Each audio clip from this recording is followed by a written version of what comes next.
Tu savais que la salle d'embarquement est aussi utilisée pour être le réfectoire? En fait, sur le sol, il y a plusieurs dalles qui s'enlèvent pour créer un espace profond où ils pouvaient y ranger la porte allongée. Pour créer quoi?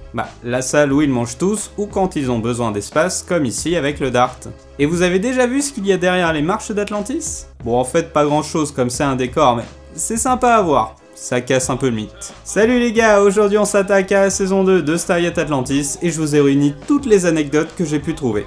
Exemple, le fait que McCain n'était même pas prévu dans la série, mais genre vraiment pas, hein. Le tournage avait déjà commencé, qu'ils avaient même pas prévu qu'il serait là. Mais bon, on verra ça un peu plus tard. Cette saison est plus mature, plus indépendante, et Stargate Atlantis se lance vraiment comme série à part entière. Ce qu'on remarque globalement, c'est que la série est plus lumineuse, la lumière et les cadres sont mieux travaillés et plus modernes. Bizarrement, il y a plein de choses qui font beaucoup moins vieille série. Difficile à expliquer comme ça, mais prenons la coiffure de Teyla, qui fait très début 2000 dans la saison 1, et qui est intemporelle dans la saison 2. Vous aurez aussi remarqué qu'elle profite de la pause de mi-saison 1 pour changer de coiffure, et ça je suis d'accord, c'est important. Et même dans les photos promo, ça se ressent, ils ont vraiment dû faire la saison 1 en speed, ça a été un marathon, alors qu'avec la saison 2, ils ont eu le temps de peaufiner les détails, ce qui donne ce côté plus intemporel que l'on connaît de Stargate. Et ça se remarque aussi dans les effets visuels qui sont bien plus aboutis, comme cette explosion de la bombe atomique dans le premier épisode, qui est très beau même aujourd'hui. Je vous avais dit que les effets spéciaux étaient en SD dans la saison 1, dans la saison 2, ils passent en HD, et ça se voit vraiment. Franchement, même quasiment 20 ans plus tard, je trouve que ça claque. Ça me choquerait pas si aujourd'hui on avait les mêmes effets spéciaux. J'ai d'ailleurs utilisé plusieurs de mes captures comme fond d'écran, hein. Vous les retrouverez sur la page Facebook de la chaîne, comme toujours. Mais ça montre aussi les limites de l'époque, comme ici où c'est clairement des Sims dans les jumpers, hein. Regardez la tête de Teyla. C'est un cube! Dans le premier épisode, je ne vous avais pas parlé du défaut des séries Stargate, défaut qui revient le plus souvent, celui du budget qui était limité. Et pour Stargate Atlantis, c'est là où ça se voit le plus, comme il déambule la plupart du temps dans des lieux extraterrestres. La plupart du temps, ça passe bien, mais il y en a d'autres, comme ici, ça passe pas. Ça fait 500 ans que c'est abandonné, et il y a juste une branche sur le générateur, il y a 0 poussière dessus. Là je râle car c'est même pas une question de budget, il y a vraiment personne de la déco qui s'est dit tiens je vais rajouter un petit mode de terre, un peu de truc dessus, de la poussière, parce que franchement, mais là quoi, désolé, ça c'est le moment de la saison 1 qui me sort de l'épisode totalement. Mais bon, heureusement, dans l'ensemble ça va, vu le peu de budget qu'ils avaient, c'est exceptionnel ce qu'ils ont réussi à faire. J'ai vu d'autres séries sci-fi que j'ai un peu zioté par-ci par-là, et très souvent on tombe très vite dans les téléfilms hyper bas de gamme, hyper cheap, un peu les téléfilms allemands dégueux là, donc... Franchement, Stargate, ça va. Ce qui m'avait un peu déçu, c'est les premières minutes de cette saison 2. J'avais attendu 1 an pour connaître l'épilogue de fin de bataille, et j'avais été frustré car ça tient un peu vite fait dans tous les sens, on fait exploser le vaisseau et hop, générique. Et quand on revient, t'as le vaisseau russe qui s'enfuit, et puis voilà. Ah, c'est un peu court Jean-Charles, hein. Heureusement, il se rattrape durant le reste de l'épisode avec l'explosion de 2 vaisseaux russes, et la superbe explosion nucléaire. Non vraiment, j'avais beaucoup aimé car je m'étais longtemps posé la question de comment ils allaient faire, parce que même s'ils allaient détruire le vaisseau russe, t'en aurais d'autres qui allaient arriver. Franchement, il y a de très bonnes idées de scénar dans Stargate. Chose que je retrouve trop peu dans Star Wars. Ma tristesse de cette saison, c'est le départ de Ford. Le seul jeune de l'équipe que les producteurs ont décidé de dégager. Oh là là. J'adorais ce perso à qui je voulais ressembler plus grand. Mais ce départ est là pour faire venir Ronon, que j'apprécie pas tant que ça. Car il est trop proche de Teal'c dans le côté bourrin, et beaucoup trop loin de lui dans le côté spirituel. Il est sympa, lance quelques blagues de temps en temps, mais bon, il parle pas beaucoup quoi, hein. C'est typiquement le perso couteau suisse. D'ailleurs, l'acteur était content de quitter ce perso à la fin de la série, car il ne voulait pas que ses enfants le voient uniquement comme un perso un peu bourrin qui ne parle jamais, alors que lui voulait faire de la comédie pure. Bon, on va pas se mentir, hein, c'est pas avec Aquaman et Si qu'il va faire Montreux, hein. Pour le perso de Ronon Dex, il pensait d'abord à ce que ce soit un gars de l'armée qui débarque du Dédale. Mais ils ont vite compris que ça allait limiter en termes de background du personnage. En fait, dès que c'était rien, les scénaristes ils ont un peu de mal dans Stargate. Il suffit de regarder le peu que l'on sait de la vie de Jack O'Neill ou de Shepard avant leur arrivée dans la série. Et le départ de Ford vient du fait que comme il était dans l'armée et avec l'histoire des grades, il pouvait pas vraiment désobéir. Alors que les scénaristes et les producteurs ont toujours préféré avoir des persos qui suivent, mais par respect et envie, comme Teal'c. Et ce qui les a convaincus, c'est qu'au final, ils avaient une équipe complète de persos qui réfléchissent avant d'agir. Il leur fallait donc un perso un peu plus imprévisible et qui agisse avec ses tripes. Et c'est ce qui a plu à Jason Momoa, qui avait toujours voulu avoir un rôle de cow-boy, mais étant haïtien et avec des dreads, c'était un peu sa seule chance. Et chose marrante, c'est qu'il n'avait jamais touché d'arme à feu de sa vie, et la première fois qu'il tire avec une arme, c'est avec un P90, et dans ce plan. Par contre, il y a une couille dans le pâté dans son histoire.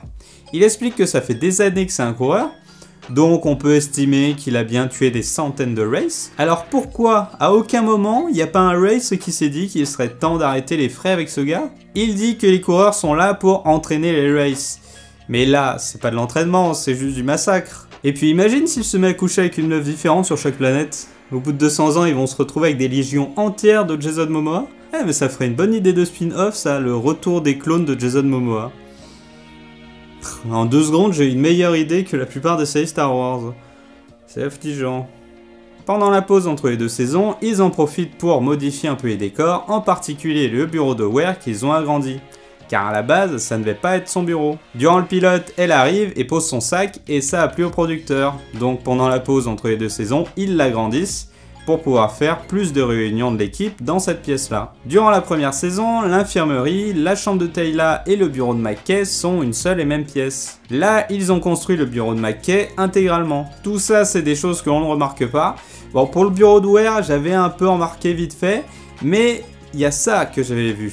Ces extensions de console, qu'il n'y avait pas avant, qu'ils ont rajouté pour pouvoir y mettre un néon à l'intérieur et pour pouvoir mieux éclairer le visage des acteurs. Le plus gros changement vient de l'intérieur des jumpers, avec la nouvelle console qui fait maintenant plus futuriste, et les lampes qu'ils ont rajoutées de chaque côté. C'est également la première apparition d'un vaisseau X-304 de classe Dédale. Ils ont utilisé le même décor que celui du Prométhée, mais remanié. Ils ont appris de leurs erreurs en mettant des consoles où on ne voit jamais l'écran, car ils ne savaient jamais quoi y mettre, hormis des écrans de radar. La grande différence vient du volant, qui était complètement absent sur le Prométhée. Dans cette saison, les races sont quand même bien plus intéressants. Jusque là, c'était les grands méchants de l'histoire, mais on découvre que c'est avant tout une société régie par une reine centrale.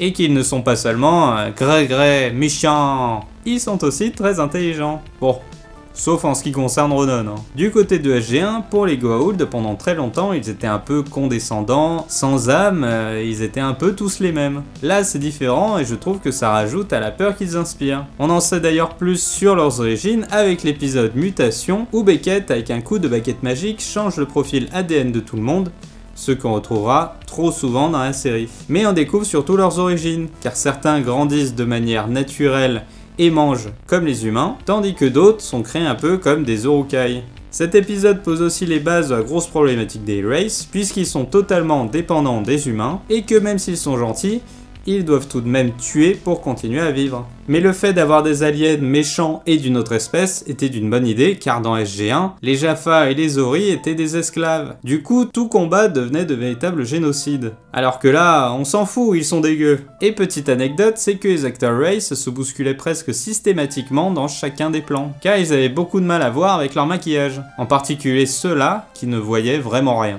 Et les acteurs sont quasiment toujours les mêmes durant toutes les saisons car c'était facile de leur faire changer de tête. Par contre, ça donne une galaxie de Pégase qui est bien plus pauvre que celle de la Voie lactée.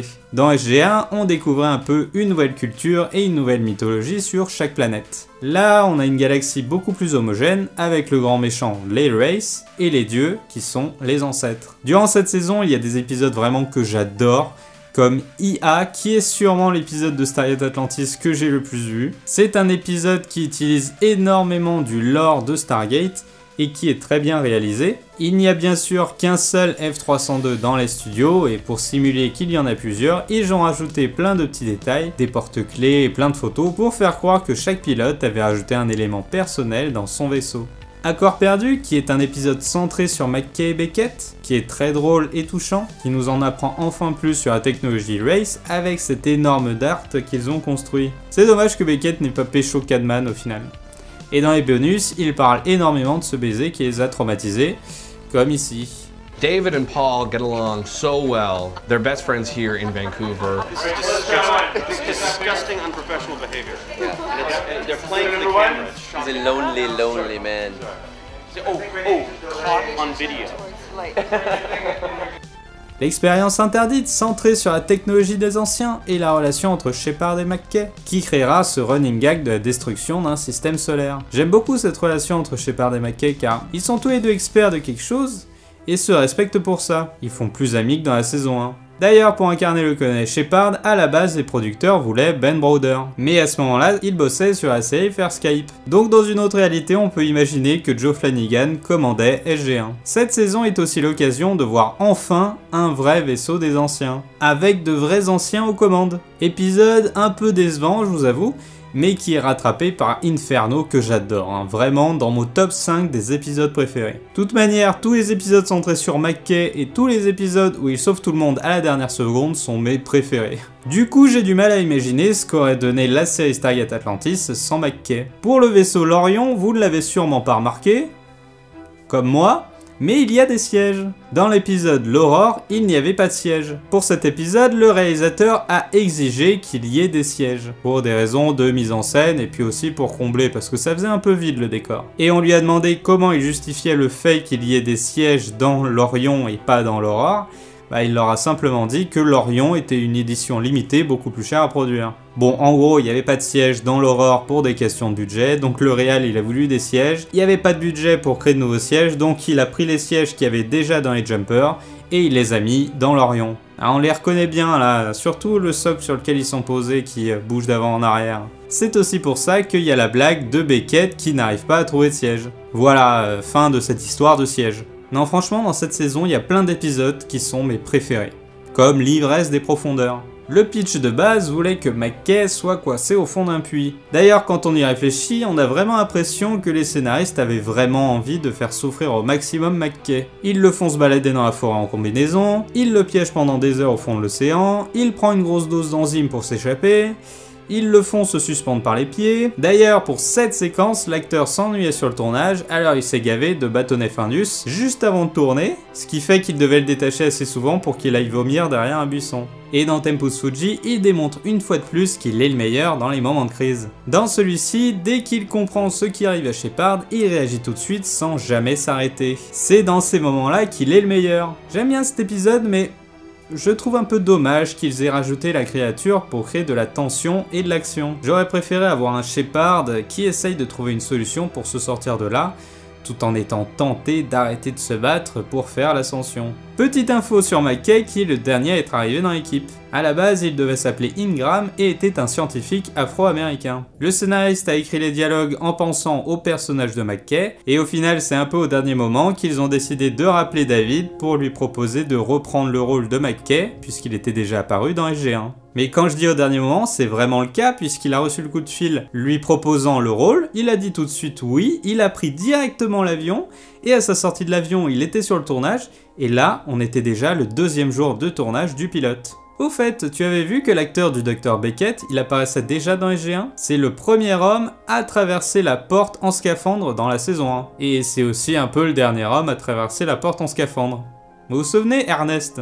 Tu es étonné ? Tu ne l'avais pas vu ? Et cette jeune Race, sous le maquillage, ton avis c'est qui ? Eh ben c'est J.O.S. Tate, bien avant qu'elle n'arrive 2 ans plus tard dans le rôle de Jennifer Keller. Bizarrement, ce que je retiens de cette saison, c'est la chanson de Teyla dans Mass Critique. Je me souviens très bien quand je l'avais vue sur M6. Je m'y attendais tellement pas que c'est resté gravé. Bah c'est vrai, on n'a jamais eu de chanson dans Stargate.